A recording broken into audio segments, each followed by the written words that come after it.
Friends, বাবুস কিচেনে সবাইকে welcome করে আজ আমি আপনাদের সামনে আরও একটি রেসিপি নিয়ে হাজির হয়েছি। আজকের রেসিপি হলো ধাবার স্টাইল আলু ফুলকপি মশলা। একদম নিরামিষ, পেঁয়াজ রসুন ছাড়া ধাবা স্টাইল আলু ফুলকপি মশলা। তাছাড়া যাওয়া যাক রেসিপির দিকে। আমি কীভাবে বানিয়েছি এই আলু ফুলকপি মশলা, আর ভিডিওটি স্কিপ না করে লাস্ট পর্যন্ত দেখার জন্য অনুরোধ রইল। কড়াইতে তেল গরম করে নিয়েছি। এখন এই গরম তেলের মধ্যে দেবো কেটে রাখা আলুগুলো আমি ঠিকভাবে লম্বা লম্বা করে কেটে নিয়েছি। দেবো লবণ, অল্প করে হলুদের গুঁড়ো,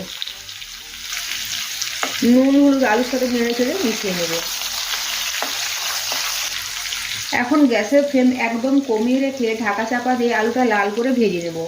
আর আলুটাকে এমনভাবে ভেজে নিতে হবে যেন 95% সেদ্ধ হয়ে যায় আলুটা।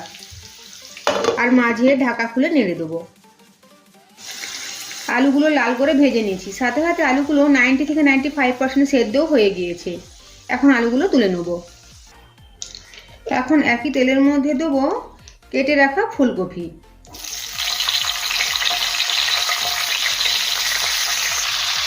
ফুলকপির মধ্যে দেবো লবণ, হলুদের গুঁড়ো, ভালোভাবে নেড়ে চেড়ে মিশিয়ে নেব। ঠিক আবারও ঢাকা চাপা দিয়ে ফুলকপিটা লাল করে ভেজে নেব। আর গ্যাসের ফ্লেম একদম কমানো অবস্থাতেই রয়েছে। ফুলকপি লাল লাল করে ভেজে নিয়েছি, সাথে সাথে ফুলকপিগুলো 95% প্রায় সেদ্ধ হয়ে গিয়েছে। এখন ফুলকপিগুলো তুলে নেব। ফুলকপিগুলো তুলে নেওয়ার পরে কড়াইতে এখনও অনেকখানি তেল রয়েছে। রান্নার জন্য যেটুকু তেলের দরকার সেটুকু তেল রেখে বাকি তেলটা আমি কড়াই থেকে তুলে নেব। এখন এই তেলের মধ্যে দেবো শুকনো লঙ্কা আর গোটা জিরে। ফোড়নটা ভেজে নিয়েছি, এখন দেবো হিং।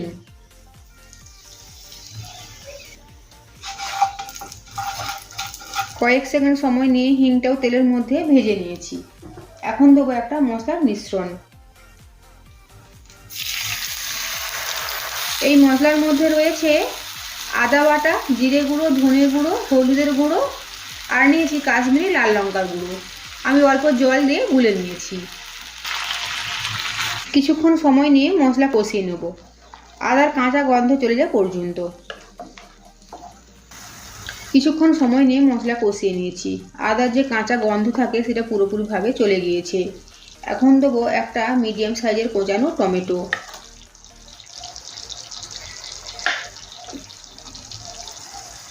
সাথে দেবো ফ্রেশ কড়াইশুঁটি। দেবো অল্প করে লবণ। খেয়াল রাখতে হবে আলু ভাজার সময়তেও লবণ দেওয়া ছিল, ফুলকপি ভাজাতেও লবণ দেওয়া ছিল। এখন ভালোভাবে সব কিছু নেড়ে চেড়ে মিশিয়ে নেব। ঢাকা চাপা দিয়ে মশলাটা কষিয়ে নেব। এর ফলে টমেটো নরম হয়ে যাবে, সাথে সাথে কড়াইশুঁটিগুলোও সেদ্ধ হয়ে যাবে কিছুটা। মাঝে দিয়ে দেব কোচানো কাঁচা লঙ্কা। মশলা খুব ভালোভাবে কষানো হয়ে গিয়েছে, সাথে সাথে টমেটো নরমও হয়ে গিয়েছে আর কড়াইশুঁটি নরম হয়ে গিয়েছে। এখন দেবো ফেটানো টক দই। এখানে 3 টেবিল চামচ ফ্রেশ টক দই খুব ভালোভাবে ফেটিয়ে নিয়েছি। আর এই সময় সমানে নেড়ে যেতে হবে। আর গ্যাসের ফ্লেম একদম কমানো অবস্থাতেই রয়েছে। যতক্ষণ পর্যন্ত ওই থেকে তেল না ছেড়ে আসছে ততক্ষণ ঠিক এভাবে সমানে নেড়ে যেতে হবে, নইলে দইটা কেটে যেতে পারে।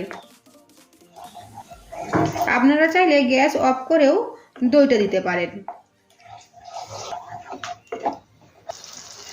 দেখুন মশলার ওপর থেকে তেল ভেসে উঠেছে। এখন আরও কিছুক্ষণ সময় নিয়ে মশলা কষিয়ে নেব।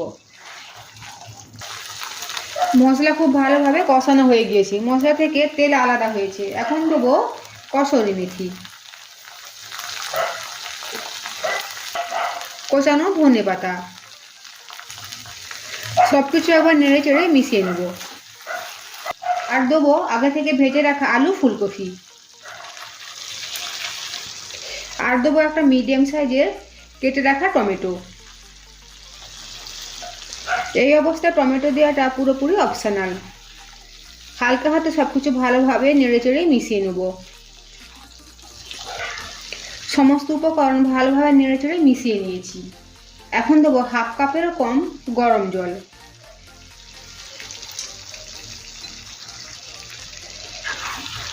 আবারও গ্রেভির সাথে জলটা মিশিয়ে নেব, যাতে তলায় না বসে যায় তাই এখানে অল্প করে জল দিয়েছি। এখন ঢাকা চাপা দিয়ে 5 মিনিটের জন্য রান্না করে নেব। মাঝে ঢাকা খুলে একবার নেড়ে দেবো, আবারও ঢাকা চাপা দিয়ে দেব। 5 মিনিট হয়ে গিয়েছে, এখন গ্যাসের ফ্লেম অফ করে দেব। আর ওপর থেকে দেবো অল্প পরিমাণে গরম মশলা গুঁড়ো। গরম মশলা গুঁড়ো মিশিয়ে নিলেই তৈরি হয়ে গেল একদম ধাবা স্টাইলে আলু ফুলকপি মশলা। আজকের আমার এই রেসিপি যদি আপনাদের ভালো লেগে থাকে তো অবশ্যই লাইক, শেয়ার, কমেন্ট, সাবস্ক্রাইব করার জন্য অনুরোধ রইল। পাশে থাকা বেল আইকন প্রেস করার অনুরোধ রইল আমার প্রতিদিনের ভিডিওর আপডেট পাওয়ার জন্য। ভালো থাকবেন, সুস্থ থাকবেন। ফিরে আসছি অন্য কোনো রেসিপি নিয়ে। ভিডিওটি লাস্ট পর্যন্ত দেখার জন্য ধন্যবাদ।